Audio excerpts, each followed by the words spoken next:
Bonjour et bienvenue dans ce 13e épisode de notre podcast Fleurs au vent. Je suis Émilie, j'ai le plaisir de m'entretenir chaque mois ou presque avec Anne-Fleur Sarrault, directrice Wingwood. Bonjour Anne-Fleur. Bonjour Émilie. Je suis donc directrice Wingwood, maman de 2 enfants, et dans ce podcast, tu nous partages tes sensations, tes envies, tes coups de cœur, tes coups de gueule, tes inspirations et motivations du moment. Nous sommes au mois de septembre, et oui, il est arrivé, et nous avons bien essayé de marcher à reculons, mais en vain, le compteur du temps a continué de défiler. Si vous avez la référence cinématographique, laissez-nous-la en commentaire. Pour nous donner du baume au cœur, nous entretenons les vestiges de notre bronzage à coups de crème hydratante et jouons les prolongations en conservant quelques habitudes estivales à l'heure du déjeuner, même si à travers nos lunettes de soleil, notre pari étrange en terrasse fait lui aussi bien pâle figure face à notre regretté Spritz. Mais nous connaissons bien les règles du jeu. Après le summer break, place à la rentrée. Et je vous le dis tout de suite, autant le prendre avec philosophie. On n'en est pas à notre première entrée et nous sommes encore loin de la dernière. Fin des années 90, je vous aurais dit, entrez par son sac de cours en y rangeant notre joli agenda tout beau tout neuf, notre nouvelle trousse encore immaculée remplie de stylos multicolores, nos nouveaux cahiers qui sentent bon la motivation du début d'année, et notre monnaie pour le snack chocolat et de 10 heures qui nous permettra de tenir jusqu'au burger, frites, crème glacée du déjeuner. On envoie un texto dans un langage presque codé de 160 caractères facturé 1 franc à sa mère Cops, seulement pour savoir comment elle va s'habiller demain. Oui, oui, oui. Et lui donner rendez-vous à l'arrêt de bus où nous parlerons du film Armageddon, sorti un mois auparavant en salle, en bûchant un peu sur la relation du beau Ben Affleck avec Gwyneth Paltrow. On pense activer l'alarme du radio réveil et on n'écoute pas trop tard Love in Fun pour éviter les pannes de réveil. Mais nous sommes en 2023. Certes, le temps a passé. Alors je vous dirai juste, pensez à bien charger téléphone et ordinateur et surtout mollo sur Netflix ce soir. Ah, et si l'idée vous avait effleuré d'un tout petit tour sur TikTok pour voir comment se porte le monde de l'influence à la veille de la rentrée, non, n'y pensez même pas. Allez, je suis sympa. Demain, la machine à café en savourant notre bar Ilsi, vegan, sans lactose ni gluten, on aura tout de même le droit de bitcher un tout petit peu sur la relation de Gillo et le toujours très beau Ben Affleck. Le revoilà. Même si c'est juste par simple jalousie, parce que Gillo semble ne pas avoir traversé les années à la même vitesse que nous. Une petite pensée à ceux qui font leur rentrée universitaire la semaine prochaine. Nous sommes en 2023. En entreprise, comme dans la cour du lycée, on retrouve le rocker, la lolita, la snob, le bobo, le sensible, l'intello, le sportif, le bon pote, le gueulard ou la gueularde, le geek, l'artiste, même si les looks se sentent un petit peu assagis dans l'open space pour se mettre en conformité avec les règles acquises de l'entreprise. En 2023, réussir la vie a pris le sens de s'épanouir au travail, comme dans la vie privée, comprendre les enjeux de l'entreprise, donner du sens à notre mission, y laisser notre empreinte, rendre à Gillo ce qui est à Gillo et affirmer notre singularité. Rester fidèle à nos envies, nos ressentis, à qui nous sommes, apprendre à cultiver nos différences et partager nos talents, être en somme plus authentique, être unique dans la vie perso comme dans la vie pro. Gillo l'affirme, elle est restée la même Jenny from the Block depuis toutes ces années. Et si c'était là la clé du succès? Dans ce 13e épisode de Fleurs au vent, j'avais envie d'interroger l'unique Anne-Fleur Sarrault sur les indispensables règles du jeu de l'entreprise et les règles d'un jeu, JE, sans filtre, pour rester soi-même dans un monde professionnel, avec ses codes, archi-compétitifs, pas toujours drôles, mais dans lequel il est si bon de se sentir à sa place. Je prends ma respiration et je vous présente le sommaire. Au sommaire de cet épisode, interview de l'instant présent dans laquelle Anne-Fleur, tu vas nous partager ton état du moment. Fleur au mois de septembre, bilan et ambition, le fil Wingwood consacré à la règle du jeu en entreprise, l'article de Camille, peut-on vraiment être soi-même au travail, si oui, comment? Plaisir d'offrir, joie de recevoir ton partage d'expérience, tips sur le sujet. Et enfin, nous refermerons ce podcast par le quiz Fleur dans l'air du temps, intitulé pour l'occasion Wengo est dans le game, jeu et enjeux d'entreprise. Je te propose de démarrer tout de suite, Anne-Fleur, par l'interview de l'instant présent, tes premiers ressentis au réveil ce matin. Démarrons par la forme mentale. En 1 ou 2 mots, je précise, nous enregistrons, nous sommes vendredi. Je suis en pleine forme, tout va bien. Impeccable, la forme de la rentrée, c'est parfait. Forme physique, justement, si tu étais un jeu, est-ce que tu serais le jeu de société comme le docteur Maboul, tu as mal partout et attention à celui ou celle qui viendra un petit peu te chatouiller, plutôt un jeu de rôle, fatigué mais tu te glisses dans ta peau de working mum et tu vas donner le change, Ninja Warrior et évidemment la tour des héros 23 mètres à la force des bras, même pas peur. Écoute, Ninja Warrior. Je le sentais comme ça. Je le sentais comme ça. Non, mais tu sais que je sais jamais faire une réponse toute simple et toute. J'ai envie de te dire un peu de tout, un peu de. Mais tu vois, là, je me suis mise debout. Ça fait partie de mes résolutions de rentrée, de passer du temps à mieux s'oxygéner. Le cerveau a besoin d'oxygène pour travailler, travailler. Et on est assis toute la journée. Il y a un truc qui va pas. On n'est pas du tout fait comme ça. Voilà, il y a le soleil. Tu sais combien ça compte. J'ai pris un coach. Encore un peu. J'ai pris un coach depuis quelques temps. Ça fait vachement de bien d'avoir quelqu'un qui te dit allez plus fort et puis qui te dit c'est bien de faire ta progresser et tu le crois parce que c'est son métier, il te l'a dit. Donc c'est du Ninja Warrior avant. Et puis tu vas l'entendre sur la suite je pense, je suis à fond là, je suis au taquet. Bon, excellent. J'ai envie de dire, est-ce que quand même, malgré tout, malgré cette tour des héros de 23 mètres à la force des bras, tu sens quand même une petite difficulté autre à mentionner? Ah oui, c'est la rentrée, hein, c'est le mois de septembre, c'est l'enfer. Dans une vie de parent, c'est encore, t'as vraiment le mois de juin, le mois de septembre. Maintenant, je sais, c'est l'enfer. Donc, j'ai pas de, je le sais, tu sais, c'est comme quand je te dis le réveil du lundi, c'est difficile, le réveil de retour de vacances, c'est difficile, mais on sait que le corps va s'y faire. Voilà, c'est un peu pareil. Il y en a de partout. Tu as des mouvements, je ne veux pas te raconter là ma vie, mais des trucs depuis 10 jours là avec les enfants. Donc voilà, donc je suis déjà en retard partout. Ouais, non, c'est dur. Mais comme tu le vois au fil des années, des mois, des semaines, on va regarder la partie soleil, on va regarder la partie énergie, on est debout, ça va bien. Je t'ai partagé un petit poème il n'y a pas longtemps sur le sens de la vie. J'essaye de garder aussi ce cap-là. Donc, non, c'est absolument pas facile. Je suis très fatiguée déjà. J'ai peur de ne pas réussir à tout gérer de ma vie de maman, de ma vie de chef d'entreprise. Il n'y a pas de débat, j'ai pas le droit je peux pas en fait arbitrer entre les deux espaces. La rentrée, elle est importante des deux côtés. Je peux la rater ni à droite ni à gauche. Et en plus, à chaque rentrée, je m'impose, tu le sais, de re-questionner et réétablir des nouvelles routines, des nouveaux caps, etc. Donc, c'est méga dense, hein. C'est Ninja Warrior dans tous les sens du terme et on n'est pas absolument pas bien en haut de la tour des héros. On est éventuellement hyper fiers une fois qu'on a franchi le cap. Mais c'est plus un état d'esprit. Tu vois, je me mets Superman, je suis là et les Superman, c'est un état d'esprit. On se met dans la philosophie, on est armé pour confronter la vie. La vie, c'est pas facile. La vie, ce sont des roses, la vie, ce sont des larmes, nous dit Monsieur d'Ormesson. Donc, c'est comme ça, c'est comme ça.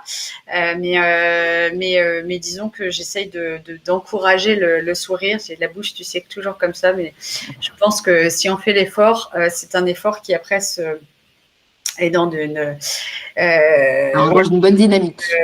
Voilà. Et puis, j'ai fêté mes 18 ans dans mon entreprise cette semaine. J'ai fêté ma majorité professionnelle. Félicitations. Donc, je suis dans un bain de gratitude et de renouvellement de ma gratitude. Et en fait, je te dirais, tu sais, comme les journaux de gratitude, etc. En fait, c'est un truc, tu sais, c'est un truc hyper vertueux, comme de faire du sport, je pense que ça doit sécréter des hormones, un certain nombre de choses. Donc non, il n'y a rien qui est facile, mais je pense qu'on peut prendre la vie dans le bon sens. Et en tout cas, là, maintenant, tout de suite, tel que tu me prends, je suis dans cet état d'esprit-là. Eh bien, justement, j'allais en arriver à la question de la gratitude pour faire passer un petit peu la pilule. La gratitude, la mémoire du cœur, tu as écrit quoi en premier ce matin dans ton journal de la gratitude? Écoute,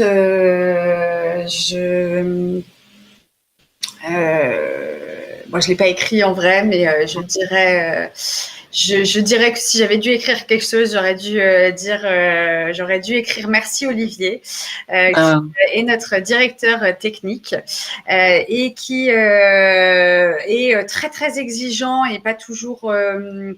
Il prend pas beaucoup de pincettes dans ses mots. Néanmoins, moi, l'exigence comme ça me pousse toujours. Et en tout cas, quoi qu'elle m'énerve, quoi qu'elle me crispe, je dialogue avec elle dans ma tête et je me confronte à pourquoi ça me crispe, pourquoi ça m'énerve. Et qui nous écoute, hein, on l'embrasse fort parce que il nous écoute probablement. Et donc, je lui dirais merci parce qu'effectivement, il me gratte, mais je dialogue avec sa gratte et je pense qu'on peut être très bon en collaboration si on arrive à dialoguer tous les deux. Et ce matin, je faisais une intervention sur l'intelligence artificielle dans notre entreprise et sans lui, j'aurais pas fait cette intervention-là. Et grâce à lui, je vois très très loin aussi devant. Et du coup, ce matin, comme je me suis couchée très tard hier pour préparer et que je me suis levée très tôt ce matin pour continuer ma préparation, j'ai, quand le réveil a sonné, branché direct de non, je peux pas faire snooze sur le réveil. Je dois tout de suite aller travailler avec ChatGPT en vue de la presse dans 2 heures. Donc voilà. Merci Olivier. Merci Olivier. Et effectivement, on l'embrasse. Il challenge toujours. Autant que toi, c'est vrai que du coup, vous êtes très complémentaires, je pense aussi, notamment sur ce domaine bien précis de l'intelligence artificielle. Et c'est vrai que ton exposé était très enrichissant et plein de belles promesses pour l'avenir, je pense. Tes ambitions, justement, pour ce mois de septembre? L'intelligence artificielle. Hein. Je suis rentrée vraiment en me disant, c'est difficile les rentrer au fur et à mesure, surtout quand je vais pas changer de poste, je vais pas, enfin voilà, c'est un redémarrage. Entretenir une entreprise, on me demande d'avoir des grandes ambitions pour développer l'entreprise, mais juste en fait travailler tous les jours pour déjà qu'elle continue son chemin, que chacun continue son chemin. Enfin, c'est de l'entretien d'abord avant le développement. Et du coup, le sens à trouver. Et puis, comme je dis, j'ai eu des éléments perso qui m'ont questionné sur le sens de la vie. Et en fait, en quelques jours à la rentrée, je me suis dit, si, le sens, il est clair.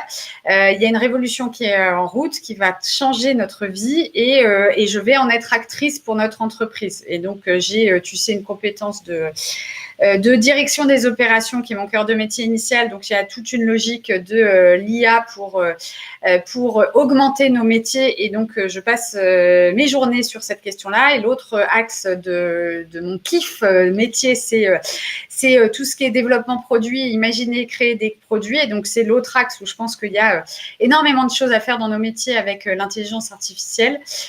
Donc, je suis hyper excitée et je me sens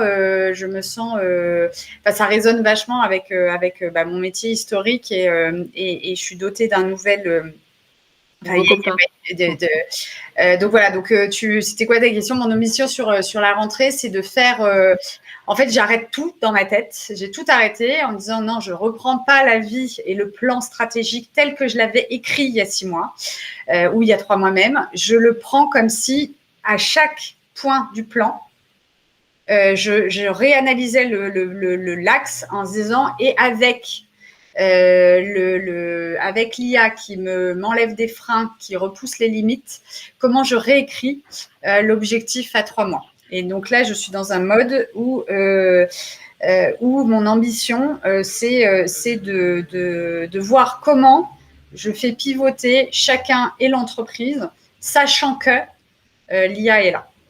Et donc, c'est absolument pas, on restera sur le métier à date. On a un métier fort qui est de mettre en relation avec des experts du mieux-être. On va rester là-dessus, mais toutes nos tactiques et stratégies pour opérer cette activité peuvent être augmentées, disruptées grâce à l'IA. Et donc, c'est ça mon ambition. Je pense que je dois pour mon entreprise, pour chacun, je dois être actrice de cette ambition et faire l'interface, comme je l'ai toujours fait, entre les hommes et les machines. Là, il y a une machine qu'on ne connaît pas. On me demande des guides d'usage. Je leur dis, ça n'existe pas, en fait, parce qu'on va les inventer ensemble. Voilà. Donc, c'est ça mon ambition.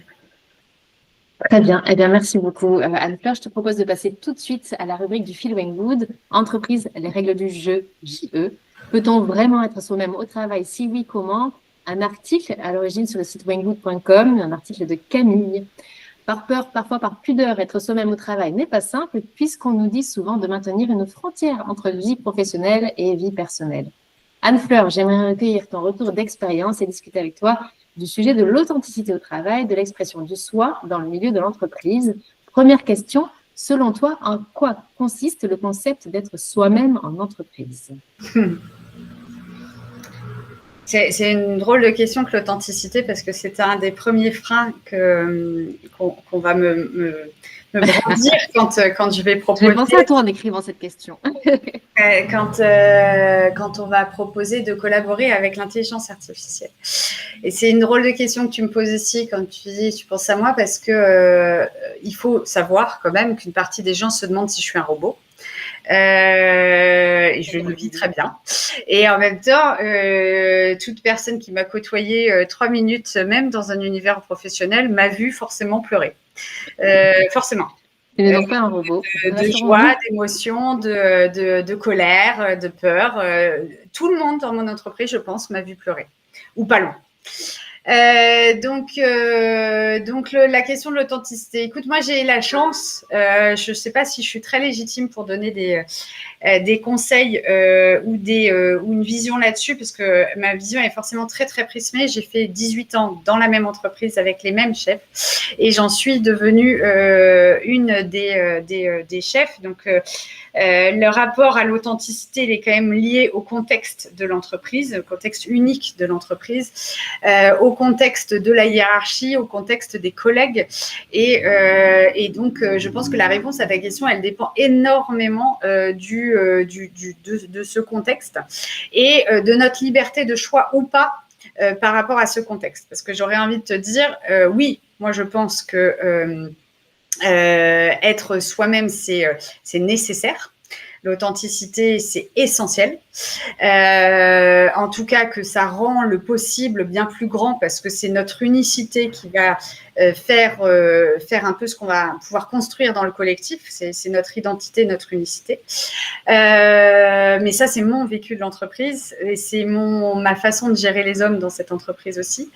Et je ne sais pas combien j'ai eu la chance au départ. Je l'ai choisi en fait, où j'ai participé à le construire, ce contexte qui nous permet, voire qui nous encourage, voire qui l'exige, qu'on soit authentique pour aller chercher le talent unique et la contribution unique qu'il y a chez chacun.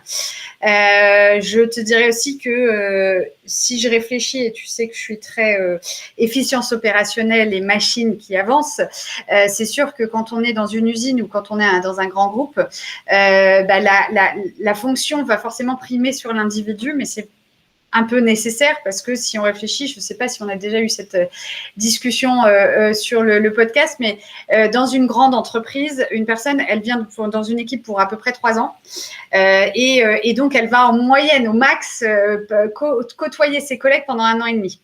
Les autres, enfin voilà, il y a des mouvements, tout le monde est en mouvement tous les 3 ans, donc mathématiquement, voilà, donc dans une équipe de 3, c'est une chose, une équipe de 10, c'est encore. Donc forcément, les process vont primer.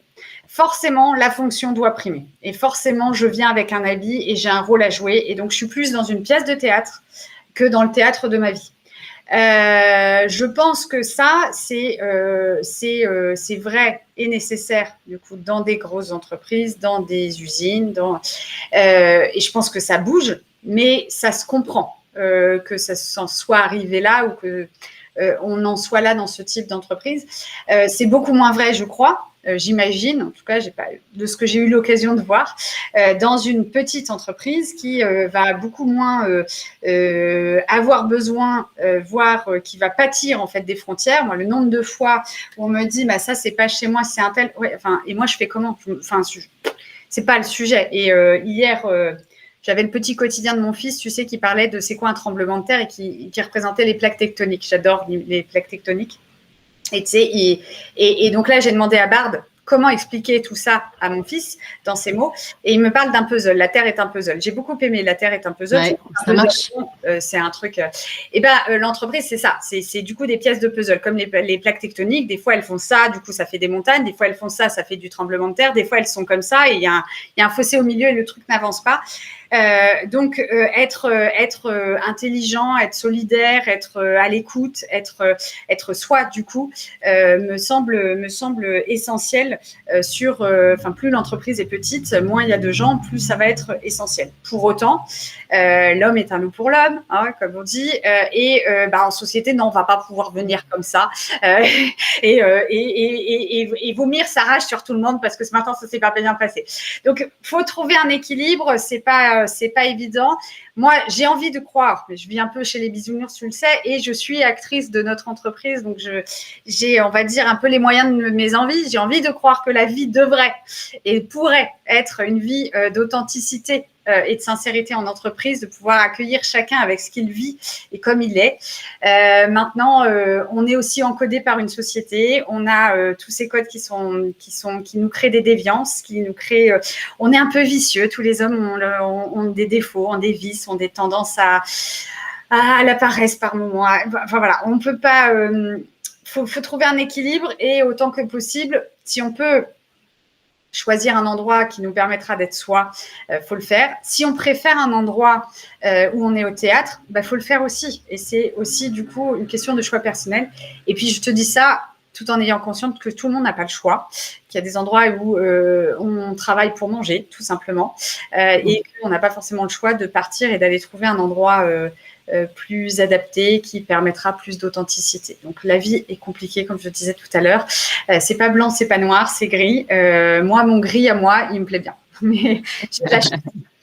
Il n'y a pas un moment où ça t'a desservi justement de te montrer tel que tu es. Ouais. Ouais, mais c'est pour ça que ça dépend de l'autre, en fait. Tu peux pas le déterminer. Et donc après, je sais, c'est comme tout dans la vie. Après, ça dépend derrière de comment toi tu résonnes, résonance, avec la réaction de l'autre. Moi, je pleure. C'est comme ça. Je pleure. Et en fait, j'ai mis du temps à me rendre compte que je pleurais de colère aussi. Je suis pas juste une petite chose là. Donc, je suis sensible, pas fragile. Et je pleure. Parce que c'est mon émotion, elle est comme ça. C'est une émotion d'introverti. Mais en fait, je me suis rendu compte que c'était la même chose que de la colère. Je veux dire que d'autres personnes, au lieu de pleurer, vont hurler. Ouais. Bon. Mais effectivement, les larmes d'abord, ça va décontencer l'interlocuteur qui ne va pas savoir quoi faire. Alors, c'est beaucoup moins agressif que des cris. Des cris. Et il y a des gens qui seraient plus à l'aise si je criais que si je pleure. Parce que selon ce que ça peut déstabiliser. Les larmes, tu ne sais pas quoi faire, tu n'as pas du tout eu envie de faire ça. Et donc, il y a des gens qui… j'ai encore eu une scène il n'y a pas longtemps où ça a cassé la discussion parce que mes larmes ont démuni mon interlocuteur, mais de manière intime, on va dire, presque, de ce que ça a provoqué. Et puis, je suis une fille, donc en face des garçons aussi. Les larmes, ça joue. Donc, oui, ça m'a posé des situations. Donc, soit des gens qui m'ont jugée et ont imaginé une fragilité. Moi-même, je me suis souvent auto-jugée du fait de ces larmes et qui sortaient comme ça. Et c'est pas ma décision d'être authentique ou pas, c'est qu'elles étaient là. Mais du coup, mon cerveau disait « Regarde, t'es vraiment nul, tu vas encore pleurer. » Et là, boum. Et en même temps… ça m'a fait faire le tri en fait avec les gens qui le vivent moins mal et les situations ça me dessert pas et puis c'est devenu du coup quelque chose que j'ai appris à apprivoiser. Je l'ai pas éteint. Très bien, c'est bien aussi d'apprivoiser puis être comme on est simplement et faire avec en tous les cas. Et dans le monde de l'entreprise, est-ce que toi, tu as déjà été surprise par un membre de tes équipes qui a soudainement exprimé sa personnalité, que tu ne soupçonnais pas du tout jusqu'alors, pour servir de manière positive une idée, un projet, un collègue? Est-ce que tu as ça en mémoire? À la fois 100 000 fois et à la fois là comme ça, Dur de donner un exemple. Alors, bon, je dois te dire que surprise, non. Parce que je crois, peut-être ça me flatte un peu, mais c'est peut-être un peu présomptueux, mais je crois que mon truc, c'est de sentir les gens et de savoir les métiers et de connaître notre projet. Et du coup, de circuler là-dedans. Donc, quand ta question, ce qu'elle fait résonner en moi, c'est qu'en général, non, ça ne m'a pas surpris. Ça ne m'a pas surpris, ça a plutôt été des « ah, enfin », si tu veux, de voir la fleur éclore, de voir l'expression de quelque chose que je pressentais, mais qui se réalise. Et du coup, par rapport à ta question de l'authenticité, de la sincérité, je pense que j'arrive à ressentir quand la personne n'est pas elle-même. j'arrive à ressentir quand il y a quelque chose qui la bloque, qui la bride, qui la frustre. Et en même temps, du coup, je cherche le chemin sans violer son intimité ou sa pudeur. Ou tu vois, j'essaye de chercher le chemin pour exprimer sa personnalité, parce que moi, je crois que c'est la richesse de notre entreprise et que c'est cette méga caisse de résonance de talent et d'identité qui va nous faire avancer en tant que collectif. Donc, j'ai plus souvent eu des blocages de là, je ne comprends pas. Cette personne, je la sens et elle ne fait pas d'une manière ou d'une autre. Pas au sens où elle ne se met pas en mouvement, mais son livrable ne correspond pas à ce que je sens. Donc, où je trouve le déclic. Et donc, d'autres fois, plus, là, j'ai dû, je ne vais pas citer les prénoms, je ne voudrais pas les gêner, mais j'ai dû lui, j'ai dû elle, j'ai dû, et prénom unique, identitaire, voilà. Donc, c'est plus un soulagement ou une fierté qui s'est faite parce que c'est pas évident, en fait, de créer le cadre de confiance qui fait qu'on va se libérer. On est tout plein de nos freins à nous, on est tout plein de la peur de l'autre, on est tout plein des expériences du passé où ça s'est bien passé et il y a plein de gens où s'exposer crée une fragilité et du coup, il y a un mix entre, moi je pense que ça décuple ton potentiel d'être authentique. Mais d'abord, il y en a plein qui se sentent juste fragilisés. Comme tout à l'heure avec mes larmes, effectivement, d'abord, je suis juste fragilisée si je le vis comme ça et que l'autre le vit comme ça. Donc voilà. Donc, j'ai plein d'exemples. Je voudrais pas en citer un parce que j'en ai vraiment plein de là, je l'ai eu lui. Et tous les jours, c'est mon métier d'aller chercher lui, elle pour ça et de faire mettre aussi autour de la table des gens et de voir. Il y a des gens, tu les mets autour de la table, ça se passe pas. Il manque un ingrédient. Il est où l'ingrédient? Est-ce que c'est une autre personne? Est-ce que c'est une autre table? Est-ce que c'est une autre recette? Voilà. Donc surprise, d'alchimie. mais épatée et émerveillée de la magie de une sorte d'éclosion identitaire qu'on peut générer, ouais. Ok. La culture d'entreprise, du coup, c'est très important justement pour favoriser un environnement où les employés se sentent à l'aise pour être eux-mêmes. On l'a bien compris, c'est quelque chose que tu t'emploies à faire chez Wango. Quel conseil tu pourrais donner aux jeunes professionnels qui rentrent justement sur le marché du travail et qui souhaitent trouver un équilibre entre authenticité et attente de l'entreprise? J'ai tellement souvent cherché du travail que je suis vraiment très légitime pour poser.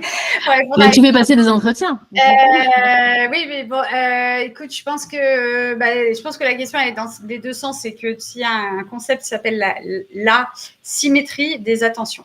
Et donc, je pense qu'il y a quelque chose dans les cultures d'entreprise. Parce que la culture d'entreprise, finalement, c'est un petit peu aussi le pendant négatif de l'authenticité. C'est plutôt l'ennemi de l'authenticité parce que justement, la culture peut être le truc qui fait qu'on met tout le monde dans le même moule, qui fait que tu deviens, en fait, tu sais, c'est le meilleur des mondes, quoi. Enfin, je veux dire, on rentre dans le truc et on s'oublie soi-même, en fait. La culture d'entreprise, c'est quoi la différence par rapport à ce que tu mentionnais tout à l'heure de la cour du lycée où tu fais comme la star pour être tous pareils. Tu vois, ma fille, elle me dit que c'est pas bon à l'école.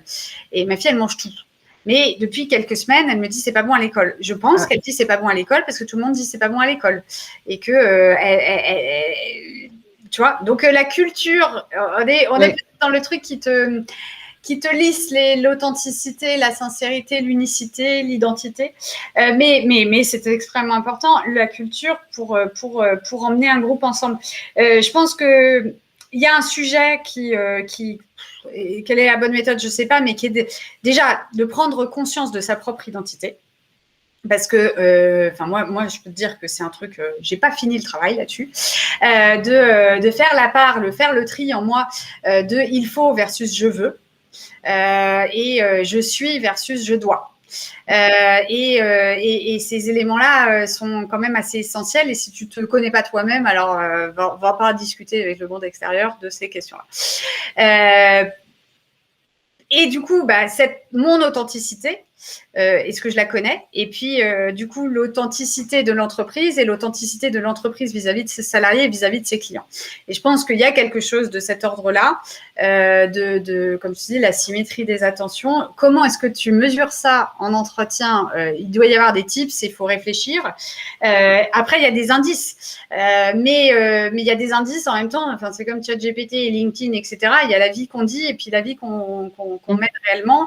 Il y a plein d'alertes dans tous les sens de l'entreprise qui te dit baby-foot et compagnie, attention, c'est soit pas la réalité, soit il y a un problème, ça vous fera pas grandir. On est là au travail pour grandir, pour progresser, enfin, etc. Donc, faut essayer de mesurer l'authenticité. Et puis, encore une fois, il n'y a pas de finalité. Hein. C'est-à-dire que si moi, il y a des jours où je me dis, si je rentrais faire le soldat toute la journée de 8h à 18h et puis après, j'allais être authentique avec mes enfants, peut-être que ça m'irait aussi bien.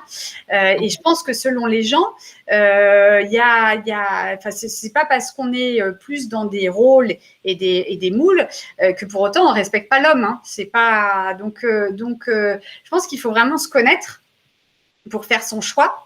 Et après, comment on fait son choix et comment on éclaire son choix en parlant avec des collaborateurs, en parlant avec des futurs collègues, en regardant la façon de communiquer, en regardant les avis clients. Ça traduit des choses aussi, les avis clients. Et en ressentant les choses et en développant sa sensibilité aux choses. Après, tout le monde n'est pas sensible et après, il y a un moment, on le vivra. Et après, il y a peut-être des questions à poser en entretien, comme on est questionné en entretien par les entreprises, tu sais, de c'est quoi ton plus gros échec, c'est quoi les questions qui se préparent, tu sais, mais qui disent quand même beaucoup de choses. Hein. Elles sont bateaux, ces questions, mais comme tu dis, je fais passer des entretiens, ça me donne plein de choses comme info. La façon de présenter et de vivre l'échec ou des choses comme ça. Donc, il y a peut-être des choses à questionner. Après, une entreprise, elle a pas non plus pour finalité de chacun. Enfin, c'est un optimum global, l'entreprise. C'est pas la quête personnelle de chaque identité. Donc, il y a un équilibre aussi à trouver. Voilà, je lis. Mais tu vois, je disais un post cette semaine d'une nana qui dit, bah voilà, j'ai voulu faire du 15e pour gérer mes enfants. Et puis, premier employeur, non. Deuxième employeur, non. Bon, bah, je me suis mise à mon compte. Bah, elle a fait le point sur ce qui était important et elle a décidé pour sa vie. Je dirais ça. Je pense que n'importe quel sujet, le truc qui est compliqué aujourd'hui, c'est qu'on a plein d'injonctions de vouloir, injonctions de croire que c'est ça la bonne vie. Il n'y a pas la bonne vie, il y a celle qui te convient. Donc, il faut questionner ça et aller chercher, je ne vois pas mon geste, mais dans les tripes, dans le cœur, dans le cerveau et faire l'aller-retour entre les trois et du coup, ressentir ça. C'est une belle manière de conclure ce sujet. Merci Anne-Fleur. Entreprise, peut-on vraiment être soi-même? Si oui, comment? Article à retrouver sur le site winggood.com. Plaisir d'offrir, joie de recevoir. Comme nous sommes toutes différentes, ce qui marche pour les uns peut ne pas marcher pour les autres. Toi, est-ce que justement tu as une ou plusieurs ressources, que ce soit lecture, témoignage, film, un mentor, qui t'ont toi-même inspiré pour t'affirmer et t'épanouir en restant fidèle à toi-même? Parce que ça s'est fait dans le cadre justement de l'entreprise par tes pairs d'aujourd'hui qui t'ont encouragé, voilà, dans ce sens-là, à être toi-même, ou tu as d'autres… Plein de choses, plein de choses. Oui, il y a notamment un des pairs qui un jour m'a trouvé. J'étais sortie de réunion et dit mais on s'en fout de tes larmes, exprime-toi, c'est pas grave, même en pleurant. Donc des phrases comme ça m'ont aidée. J'ai un jour fait un exercice de coaching, tu sais, où tu marches dans l'herbe et puis tu vas voir les gens et tu les remercies pour quelque chose. Et j'ai une personne qui m'a remercié pour la force de mon intelligence et une autre personne qui m'a remercié pour la force de ma sensibilité et elles ne s'étaient pas parlé. Et en fait, ces gens-là, elles m'ont fait un cadeau extraordinaire puisque mes neurones et mes émotions, c'est ce que j'apprends à conjuguer tous les jours, on va dire. Donc, il n'y a pas… J'ai pas eu un eureka, il y a eu plein d'étoiles dans mon petit ciel qui se sont allumées au fil des rencontres, et oui, j'ai été encouragée à être moi-même, j'ai été encouragée par mes pairs, par mes pairs PAIR, par mes pairs, par mes équipes aussi. J'ai beaucoup eu de empower yourself dans mes équipes qui m'ont poussée en fait vers moi-même, là où moi je je me comparais beaucoup et du coup, je me disais, c'est peut-être eux qui ont raison. Et on me dit, non, nous, on veut ça. Donc, ça t'encourage. Et mes enfants sont dingues là-dessus aussi. Donc, non, pas une lecture, 150 000 lectures, 150 000 messages, enfin, beaucoup de choses. J'ai pas un truc. Malheureusement, je n'ai pas un message à partager là maintenant. Ok, bien. Chers auditeurs, n'hésitez donc pas à nous partager. Tu sais, je vais mal le dire. Tu sais, il y a une phrase qui dit un truc genre essaye pas d'être comme les autres, la place est déjà prise. Oui, exactement. Oui, tout à fait. Ouais, j'ai l'impression que cette phrase, elle est vraie. Elle marche bien, effectivement. Et ben, justement, donc, chers auditeurs, si vous avez des problématiques, n'hésitez pas à nous les partager, vos expériences, peut-être vos conseils, si vous en avez en commentaire du podcast. Et si vous souhaitez explorer d'autres thématiques liées à l'épanouissement personnel et ou professionnel, rendez-vous sur le site wengood.com toujours.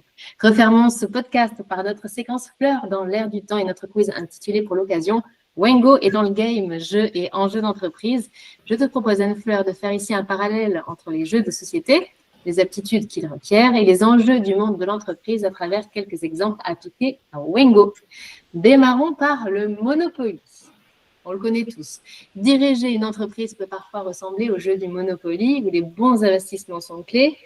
Quelles stratégies ont été adoptées pour investir dans les bons domaines et développer l'entreprise de manière judicieuse? Déjà, c'est comme au Monopoly, hein, ça dépend quand même de la case sur laquelle tu tombes d'abord. Hein. Ça dépend quand même du dé. Alors, il n'y a pas de hasard, on dit. La stratégie, en tout cas la mienne, j'ai pas toujours été à la plume de la stratégie de cette entreprise, mais comme je disais tout à l'heure, moi, la mienne, c'est qu'il y a un marché, il y a des clients, il y a dans l'entreprise des actifs techniques, et il y a dans l'entreprise des talents humains. Et donc, mon axe d'analyse stratégique, il se situe à la triangulation de ces trois axes. C'est-à-dire que quand je me rends compte que je suis un petit peu au fond de moi injonctée de faut maîtriser tous les canaux d'acquisition, faut absolument aller sur TikTok parce que tu vois, faut. Non. En fait, là, nous, notre kiff, c'est la tech. Là, nous, notre kiff, c'est le produit. Là, ce qu'on sait faire, c'est ça. Et donc, est-ce qu'on a été au bout du potentiel de ce qu'on sait faire, ce qu'on aime faire et du coup, d'aller voir si les clients, ça les intéresse, quoi. Et tu vois, de pas prendre le faux bouquin. Et on a la même chose en tant que parent, hein, donc je pense que ça te parle bien, mais le faux bouquin de voilà ce que c'est bien faire une entreprise, c'est les bouquins nous inspirent, nous nourrissent, mais ça ne doit pas choisir pour nous. Donc moi, ma stratégie, l'élaboration de la stratégie et des investissements, c'est de bien conscientiser ce qu'on sait faire, de ne pas prendre panique autant que possible devant ce qui se passe et ce qu'on dit autour, et de se dire voilà, mais je vais chérir, capitaliser et nourrir mes actifs. Tu vois, je disais ce matin, dans chaque produit, dans chaque ressources de l'entreprise, les ressources hommes, les ressources tech, les ressources produits, on a les graines de la forêt de demain. Et donc, voilà, on va arroser les graines. Voilà, c'est ça ma stratégie. Ok. Maintenant, passons au jeu risque. Comme dans le jeu risque, les entreprises doivent prendre des décisions stratégiques qui impliquent des risques calculés. Peux-tu nous partager une situation où la direction de Wengo a dû prendre un risque majeur? Comment vous avez évalué les avantages et inconvénients et quelles leçons ont été tirées de cette expérience? J'ai cherché loin.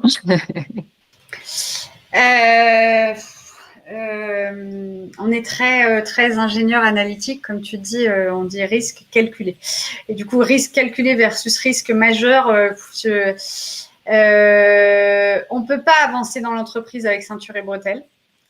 On n'avance pas avec ceinture et bretelles. C'est un vrai défi Quel risque majeur? J'arrive pas à trouver parce que je pense que tout take a risk, take a chance. Ouais. Comme j'encourage tu prends une équipe de foot ou l'équipe de rugby, hein, elle a joué hier, pour gagner un match, il faut quand même prendre le risque de marquer. Prendre le risque de marquer, c'est de prendre le risque de plus être à la défense. En même temps, tu fais pas tout un match à la défense parce que eux, ils vont take a chance de marquer et tu as un risque de pas bloquer l'essai. Donc tout est équilibre et tu vois quand tu me dis risque, le truc principal qui m'agite, moi, c'est les questions juridiques, les questions liées aux inspections. Il y a beaucoup de choses dans nos métiers sur la fiscalité, sur le réglementaire, il y a tout ce qui est GDPR, etc. Tout plein de choses qui viennent protéger les consommateurs, qui sont très complexes au niveau de l'entreprise. Et si tu prends l'analyse de risque du droit, tu fais rien.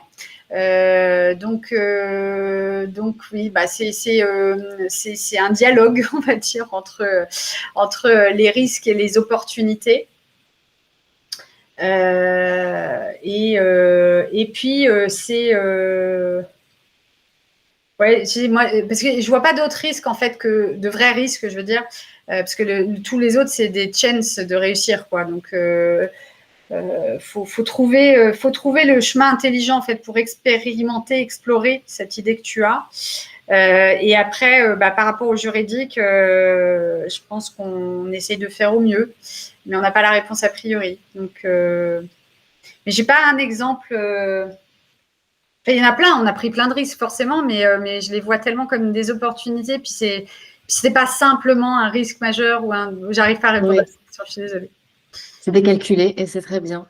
Le jeu Uno, dans ce jeu, attention aux données variables, les cartes spéciales peuvent changer le cours du jeu en un instant. Peux-tu nous partager un moment où une situation imprévue a bouleversé vos plans en tant que chef d'entreprise et comment vous avez réagi pour vous adapter rapidement? Est-ce que tu as ça dans ton historique? Alors, j'ai deux trucs qui me viennent. Il y en a un qui date d'il y a quelques années. On a vécu une semaine noire. On avait un plan écrit avec... sur chacune de nos BU une prochaine étape. Ça se déroulait. Et sur chaque BU, je me suis pris un coup dans la tête critique, vraiment critique. Et le cumul en plus de chaque coup faisait que c'était la survie de l'entreprise qui était en jeu. Et moi, ma survie, je crois que je l'ai déjà dit, mais c'est déjà de payer le salaire des gens à la fin du mois. J'ai touché ça. Moi, j'ai pas décidé de monter ma boîte. J'ai suivi le cours et je suis arrivée. Donc, c'est quelque chose, le jour où tu te confrontes à ça, qui est un peu fort. Et comment s'est adapté très mal. Parce que du coup, hyper réaction très viscérale de chacun des associés. Et moi, je me suis très mal adaptée sur le moment. Après, j'ai rectifié en quelques mois, mais rétrospectivement, j'ai très, très mal géré cet imprévu. Donc après, on n'a mis que quelques mois et puis tu vois, on est encore là, debout sur nos deux pieds. Donc c'est que c'est pas trop mal adapté, mais je m'auto-critique et je peux pas te dire comment j'ai bien géré parce que j'ai très très mal géré. Je referais vraiment très différemment l'histoire. Je me poserais beaucoup plus calmement sur la situation. Et l'autre truc, c'est beaucoup plus positif, c'est beaucoup plus récent et du coup, je vais pas non plus pouvoir te partager beaucoup de retours. C'est que là, l'intelligence artificielle, on en parle depuis des années, le langage naturel des années. On a fait, nous aussi, beaucoup de R&D là-dessus. Des applications, il y en a plein déjà tous les jours, on n'en parle pas, mais c'est déjà là partout, l'intelligence artificielle. Mais ChatGPT, cette application-là, cette interface plutôt d'intelligence artificielle bouleverse tout. Pour des boîtes comme nous. Et ça, je ne l'avais pas prévu. Et ça change à date, comme j'ai dit tout à l'heure, tous mes plans. Et peut-être qu'on se reparle dans 3 mois, je dirais... Bon, on va encore changer. Je me suis emballée, tu sais, ça fait des années qu'on parle de la blockchain. Bon, ça n'a pas encore disrupté tous les marchés. Donc, bon, là, je pense que c'est quand même vraiment plus large et plus comparable à Internet qu'à la blockchain. Et la blockchain va quand même disrupter un certain nombre de choses. Mais là, c'est wide révolution, tu vois. Et ça, je n'avais pas du tout prévu que ça arrive d'un coup comme ça. Je le voyais venir petit à petit, si tu veux. Là, ça change potentiellement toute l'entreprise et tous les projets à partir de demain peuvent prendre une autre forme. Là, tu vois, on arrive en fin d'année, on doit faire le plan d'orientation stratégique de l'entreprise qui doit être présenté aux instances représentantes du personnel. Eh bien, teasing, rien à voir avec l'année dernière parce qu'il y a un élément qui n'était pas prévu. Eh bien, merci beaucoup Anne-Fleur pour ton éclairage et tes réponses à toutes ces questions, toujours sans filtre, avec plein d'authenticité en tous les cas. Le podcast touche à sa fin. Est-ce que tu as un dernier message à adresser à cette rentrée à tous nos auditeurs, aux personnes qui nous regardent? Faut que je te lise mon petit poème, je suis obligée. Écoutons. Alors attends, parce qu'il faut que je le retrouve. Voilà un petit poème qui a popé dans ma vie. À un moment, j'en avais extrêmement besoin. Il est là. Rire souvent et sans restriction, s'attirer le respect des gens intelligents et l'affection des enfants, tirer profit des critiques de bonne foi et supporter les trahisons des amis supposés, apprécier la beauté, voir chez les autres ce qu'ils ont de meilleur, laisser derrière soi quelque chose de bon, un enfant en bonne santé, un coin de jardin ou une société en progrès, savoir qu'un être, au moins, respire mieux parce que vous êtes passé en ce monde. Voilà ce que j'appelle réussir sa vie. C'est Ralph Waldo Emerson, qui était un essayiste philosophe du 19e siècle, qui a écrit ces mots, et ces mots sont apparus dans ma vie. Alors, c'est toujours la question du hasard, un jour où j'étais en quête de sens, il y a 2 semaines, avec une rentrée, comme je disais tout à l'heure, un peu compliquée de questionnement, et je trouve que ces mots sont très justes. Et voilà. Et moi, j'ai reçu ce message comme un cadeau. Donc, étant donné combien il a été un cadeau pour moi, je me permets de vous le partager. Et j'espère qu'il pourra vous aussi être un cadeau. Merci pour ce très joli cadeau, Anne-Fleur. Nous te donnons rendez-vous le mois prochain, mois d'octobre, pour nous partager tes humeurs, tes doutes, tes envies, tes impressions. Merci à toutes et à tous de nous avoir écoutés. N'hésitez pas à liker si vous avez aimé passer ce moment avec nous, à commenter si vous souhaitez partager vos réflexions avec nous et même à vous abonner pour ne rien manquer de nos prochaines publications. D'ici là, vous pouvez trouver l'inspiration et les réponses à vos questions dans tous nos articles, podcasts et vidéos. À très bientôt.